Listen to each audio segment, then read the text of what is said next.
तब हम अमेरिका का प्रतिबंध झेल रहे थे। बिल क्लिंटन मार्च 2000 में भारत आए थे, 5 दिन रहे थे, मगर 5 घंटे पाकिस्तान में जाके रहे थे। आज 25 साल के बाद भारत उस स्थिति में पहुंचा है कि हम 5वीं बड़ी अर्थव्यवस्था हैं, 4थे बड़े स्टॉक एक्सचेंज हैं, 3रे बड़े ऑटोमोबाइल मैन्युफैक्चरर हैं, 2रे बड़े मोबाइल हैंडसेट के मैन्युफैक्चरर हैं, और डिजिटल ट्रांजैक्शन में जो भारत कहा जाता था कम समझदार वाला देश है, नंबर 1 के देश बन के उभरे हैं। और IMF इंटरनेशनल मॉनिटरी फंड की चीफ क्रिस्टिनिया जॉर्जिया कहती है कि अगले वर्ष भारत वर्ल्ड के इकोनॉमिक ग्रोथ में 15% कंट्रीब्यूशन के साथ ब्राइटेस्ट स्टार होगा, और पाकिस्तान वहां कटोरा लेके खड़ा है। आज एक और संयोग है, आज जेठ का दूसरा मंगल है। लखनऊ में जेठ के मंगल की बहुत अद्भुत मान्यता होती है, और आज ऑपरेशन सिंदूर के बाद का दूसरा मंगल है। प्रधानमंत्री श्री नरेंद्र मोदी जी के नेतृत्व में और रक्षा मंत्री राजनाथ सिंह जी के दिशा निर्देश में मंगलवार की रात 7 मई को जो कुछ हुआ, आज जेठ के मंगल के दिन यदि हम स्मरण करें तो मैं सिर्फ एक ही पंक्ति कहना चाहूंगा कि लाल देह लाली लसे, अरुधरी लाल लंगूर, और वज्र देह दानव दलन, जय जय जय कपिसूर, और मंगलवार की रात को ऑपरेशन सिंदूर। और उसके बाद पूरे विश्व में जो परिस्थिति हुई है, एक बहुत बड़ा पैराडाइम हमने जो ब्रेक किया है दुनिया में, वो ये है कि हम दुनिया के एकमात्र देश बने जिसने किसी न्यूक्लियर पावर नेशन के अंदर घुसकर स्ट्राइक करने की क्षमता और हिम्मत दिखाई है। और माननीय रक्षा मंत्री जी ने एक महत्वपूर्ण बात बोली थी कि जो न्यूक्लियर एसेट्स हैं उनके ऊपर अंतर्राष्ट्रीय निगरानी होनी चाहिए थी। ये कितनी गंभीर बात है मैं आपको बताना चाहता हूं, आप समझ सकते हैं। आप सबने अगर इस बीच में ब्रीफिंग्स देखी होंगी तो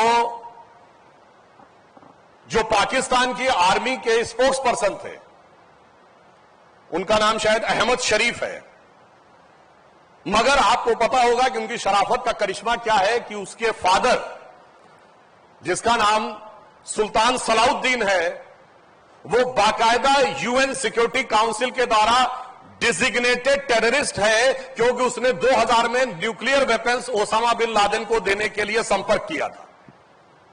यानी आप समझ सकते हैं कि ये जो वर्दी है उसकी वल्दियत में कितनी दहशतगर्दी है। और मैं एक बात और भी कहना चाहता हूं यहां संक्षेप में कि जब युद्ध हुआ, अभी युद्ध विराम नहीं हुआ है, सिर्फ अल्प विराम हुआ है, ये सिर्फ ऑपरेशनल ब्रेक है। जैसे आप टीवी में कहते हैं ना कमर्शियल ब्रेक है, मिलते हैं ब्रेक के बाद। तो ब्रेक के बाद क्या होगा इसे समझने की जरूरत, सिर्फ एक सिंपल सी बात कहूंगा। अंतरराष्ट्रीय मीडिया में बात आई, कोई हम नहीं कह रहे हैं कि अपनी तरफ से, कि US स्टेट डिपार्टमेंट से उसकी प्रेस कॉन्फ्रेंस में पूछा गया कि क्या अमेरिका का कोई टोही विमान सरगोदा एयरबेस पे गया है जहां पर न्यूक्लियर लीक के बाद होने वाले रेडिएशन को नापने के लिए। वो सीधे कह सकते थे ऐसा कुछ नहीं है, और उन्होंने कहा कि मैं इस पर टिप्पणी नहीं करना चाहूंगा।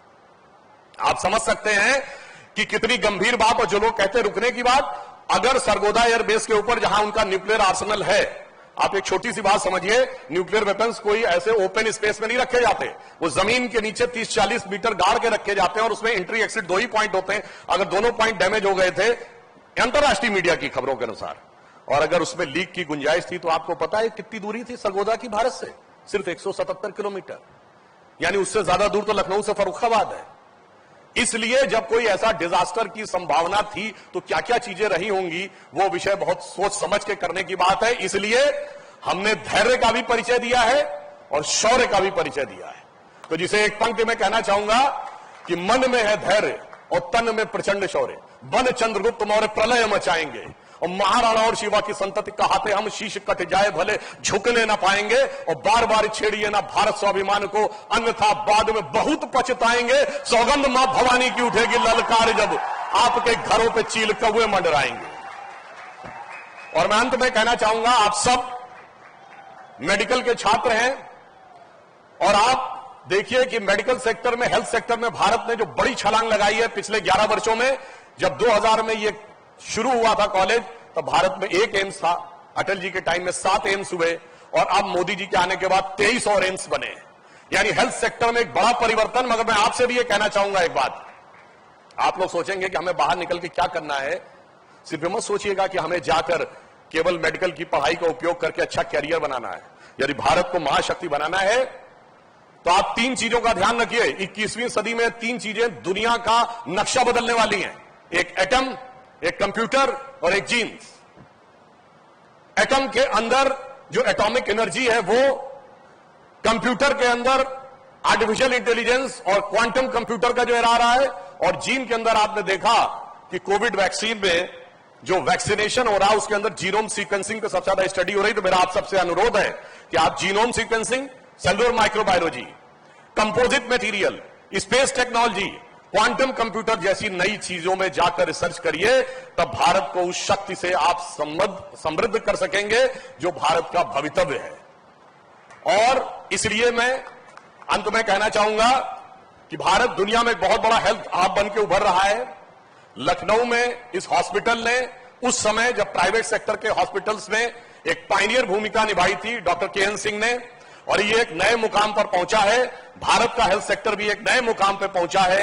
आप सब, जो प्रधानमंत्री जी ने अमृतकाल कहा है इस देश का, यानी 25 वर्ष के बाद भारत जहां पहुंचेगा, तो उसमें उन्होंने कहा है कि इस देश को विकसित राष्ट्र बनाना है, गुलामी की मानसिकता से मुक्त करना है, अपनी विरासत पर गर्व करना है, हम सबको कर्तव्य करना है, कर्तव्य सामूहिक रूप से करना है। तो हम सब सामूहिक कर्तव्य करेंगे और निश्चित रूप से हम उस स्थान को प्राप्त करेंगे कि जिसे एक पंक्ति में कह के समाप्त करता हूं कि स्वप्न देखा था कभी वो आज हर धड़कन में है, एक नया भारत बनाने का इरादा मन में है और बढ़ रहे हैं हम प्रगति की ओर उस रफ्तार से, कर रहा है विश्व भी हमको नमन इस पार से। और लास्ट में एक बात और कह दूं, हमारी शक्ति क्या है वो कुंभ मेले में दिखाई पड़ी।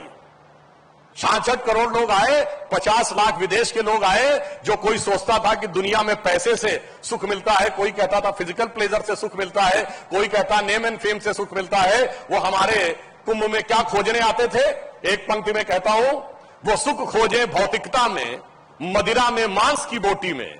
वो सुख खोजे भौतिकता में, मदिरा में मांस की बोटी में, ये भस्म रमाए अपने तन पर खुश हैं सिर्फ लंगोटी में।